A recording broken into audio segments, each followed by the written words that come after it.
दोस्तों आज हम अपने चैनल पर बिल्कुल नए टाइप का एक वीडियो लेके आने वाले हैं। ये वीडियो है कि कैसे किताबें आपकी लाइफ चेंज कर सकती हैं।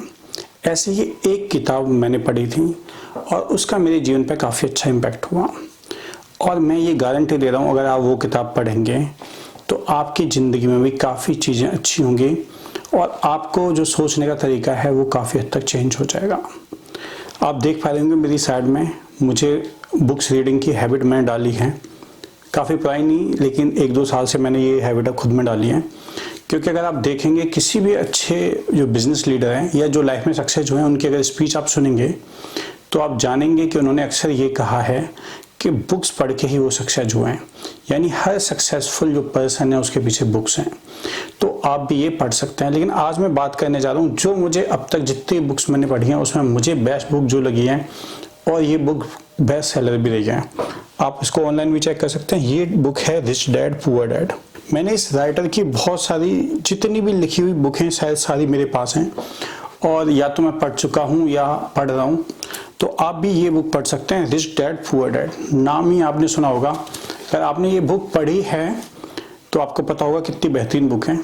इसका लिंक मैंने वीडियो के डिस्क्रिप्शन में दिया हुआ है, आप चाहें तो वहाँ से परचेज करके अमेजोन के द्वारा आपके घर पे आ जाएगी, आप ये पढ़ सकते हैं। काफ़ी कम प्राइस की बुक है तो आप घर पे ये बुक पढ़ सकते हैं। इसकी जो मेन समरी है वो मैं आपको बताता हूँ और ये बुक आपकी लाइफ में कैसे इम्पैक्ट डालती है, कैसे आप इसके द्वारा सक्सेस हो पाते हैं वो भी मैं आपको बताऊंगा। दोस्तों जैसे इसके नाम से आप जान सकते हैं रिच डैड पुअर डैड, तो ऐसा नहीं है कि किसी भी पर्सन के 2 डैड थे।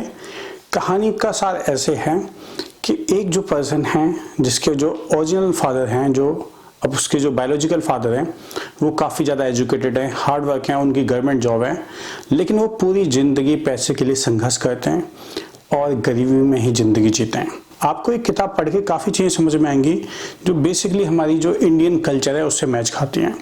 दूसरे उसके डैडी थे उसके गुरु यानी उसके टीचर स्कूल वाले टीचर नहीं, रियल लाइफ के टीचर जो उन्हें एक्चुअल में समझाते हैं कि रियल लाइफ में कैसे बिजनेस किया जाता है और कैसे पैसे कमाए जाते हैं। दूसरा मैं क्यों कहता हूँ ये बुक बेस्ट है, क्योंकि ये बिल्कुल जो इंडियन हमारी कल्चर है उस पर मैच करती है। जैसे हमारे यहाँ कोई बच्चा पैदा होता है, थोड़ा सा बड़ा होता है तो उसको यही समझाया जाता है बेटे हार्ड वर्क करना है, जॉब के लिए तैयारी करनी है या गवर्नमेंट जॉब के लिए तैयारी करनी है। अच्छी तरह पढ़ोगे तो आपकी जॉब अच्छी लगेगी, काफ़ी बड़ी कंपनी में आप नौकरी करिए, यानी नौकरी करिए, जॉब करिए या गवर्नमेंट जॉब की तैयारी करिए। उन्हें कभी भी ये नहीं सिखाया जाता कि कैसे आपको बिजनेस करना है, कैसे आपको बड़ा इंसान बनना है। और मान के चलिए हमारी सोसाइटी में कोई भी एक स्टूडेंट है, कोई बच्चा है जो थोड़ा सा अलग हट के सोचता है, वो अपनी फैमिली से बोलता है कि बिजनेस करना चाहता है, तो उसकी फैमिली सबसे पहले कहती है कि आप ये नहीं कर सकते हैं, आपको हार्डवर्क करना चाहिए, आपको जॉब करनी चाहिए, फलाने का लड़का भी जॉब कर रहा है। वो सारी कहानी इसमें है और कहते हैं जॉब करोगे तो बहुत अच्छी सैलरी मिलेगी, लेकिन ऐसा नहीं है कि अधिक पैसे कमा के भी आप अमीर बन जाते हो। तो जल्दी से समरी पे आते हैं। अधिक डिटेल के लिए मैंने जैसे बोला आप ये बुक पढ़ सकते हैं, बुक का लिंक मैंने वीडियो के डिस्क्रिप्शन में दिया हुआ है। दोस्तों समरी है उसके जो मेन पॉइंट है वो मैं आपको बताता हूँ। सबसे पहले अपनी स्किल्स पर फोकस करिए, किताबी ज्ञान और डिग्रियों के पीछे मत भागिए। आपने देखा होगा दुनिया के कुछ बड़े रईस जो बहुत बड़े सक्सेस पैसे वाले हुए, उनके पास कोई भी डिग्री नहीं थी, वो सक्सेसफुल हुए अपनी स्किल्स की बदौलत।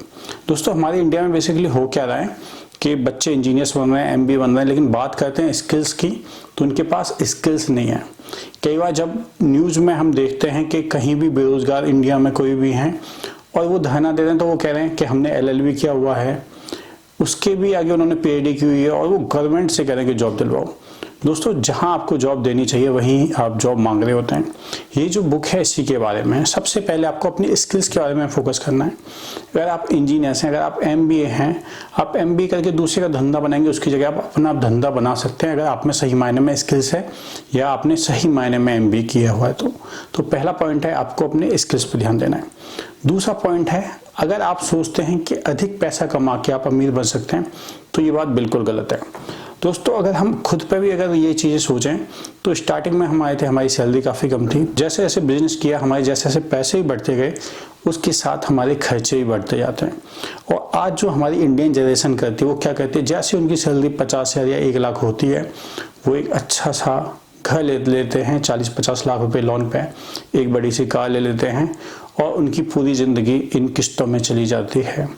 क्रेडिट कार्ड की आदत और बैंक लोन की आदत एक ऐसी आदत है जो एक्चुअल में आपको कभी अमीर नहीं बनने देगी। आप 20 साल या 25 साल के लिए लोन कराते हैं और जब आप 25 साल का लोन देते हैं तो आप देखते हैं आपके घर की उतनी कीमत है ही नहीं, या तो कीमत बिल्कुल ख़त्म हो चुकी है या हाफ हो चुकी है, और आप देखेंगे कि आपकी जो लाइफ है वो भी ख़त्म हो गई है। तो ऐसा नहीं है कि अधिक पैसा कमा के आप अधिक अमीर बन सकते हैं, ऐसा बिल्कुल भी सच नहीं है। इसके अलावा जो तीसरी लर्निंग जो मैंने इस बुक में से सीखी, आपका घर आपकी कोई भी संपत्ति नहीं है।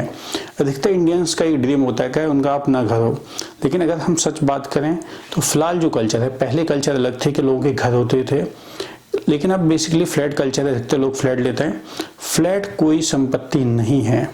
अगर आप उसकी वैल्यूएशन लगाएंगे लोन के बाद या नकद पैसे देने के बाद भी, तो आप देखेंगे टाइम के साथ उसकी जो कीमत है वो कम होती जाती है, उसकी कीमत उतनी नहीं बढ़ती जितना इंटरेस्ट बढ़ता जाता है। इस कॉन्सेप्ट को और बेहतर समझने के लिए आप ये बुक पढ़ सकते हैं। इसके अलावा इस बुक में बताया गया कि अगर आप सोचते हैं कि सेविंग अकाउंट में पैसा रख के आप अमीर बन सकते हैं, ऐसा भी लाइफ में पॉसिबल नहीं है। इसके अलावा जो सबसे इम्पोर्टेंट लर्निंग जो हमें समझ में आई वो ये है, जो मैं खुद पे भी अप्लाई करता हूँ अब, कि लाइफ में लग्जरी की चीज़ें सबसे बाद में लें। अगर आप अच्छी जॉब करते हैं और आपके पास अच्छा खासा पैसा आ रहा है तो उसको इन्वेस्ट करिए। आप शेयर में इन्वेस्ट कर सकते हैं। शेयर सुनते ही आपको ऐसा लगता है कि अरे ये तो जुआ है, लेकिन अगर आप किसी प्रोफेशनल की मदद लेंगे तो शेयर में आप पैसा लगा के बहुत अच्छा पैसा कमा सकते हैं। पहले मैं भी ऐसा सोचता था कि शेयर एक जुआ है, लेकिन एक्चुअल में ये सही नहीं है। या आप बॉन्ड ले सकते हैं या आप म्यूचुअल फंड करा सकते हैं, वो और सेफ तरीका है। तो आप समझिए, पहले अपने पैसे को सही से इन्वेस्टमेंट करिए। लाइफ में लग्जरी की चीज़ सबसे बाद में लीजिए। जब आप पूरी तरह स्टेबल हो जाएं, उसके बाद आप अपना घर भी ले सकते हैं और बड़ी कार भी ले सकते हैं।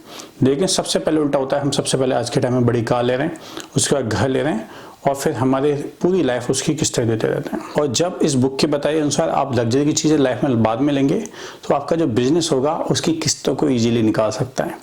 आपकी लाइफ काफ़ी अच्छी रहेगी, किसी भी स्ट्रेस में नहीं रहेगी। दोस्तों, इस बुक के अनुसार और मेरे अनुभव के अनुसार भी यही है कि अगर आप स्टार्टिंग में घर लोन पर ले लेते हैं तो लाइफ में ऐसा ही होगा जैसे एक गधे के आगे गाजर लटका देते हैं और वो सारी लाइफ उसका पीछा करता रहता है।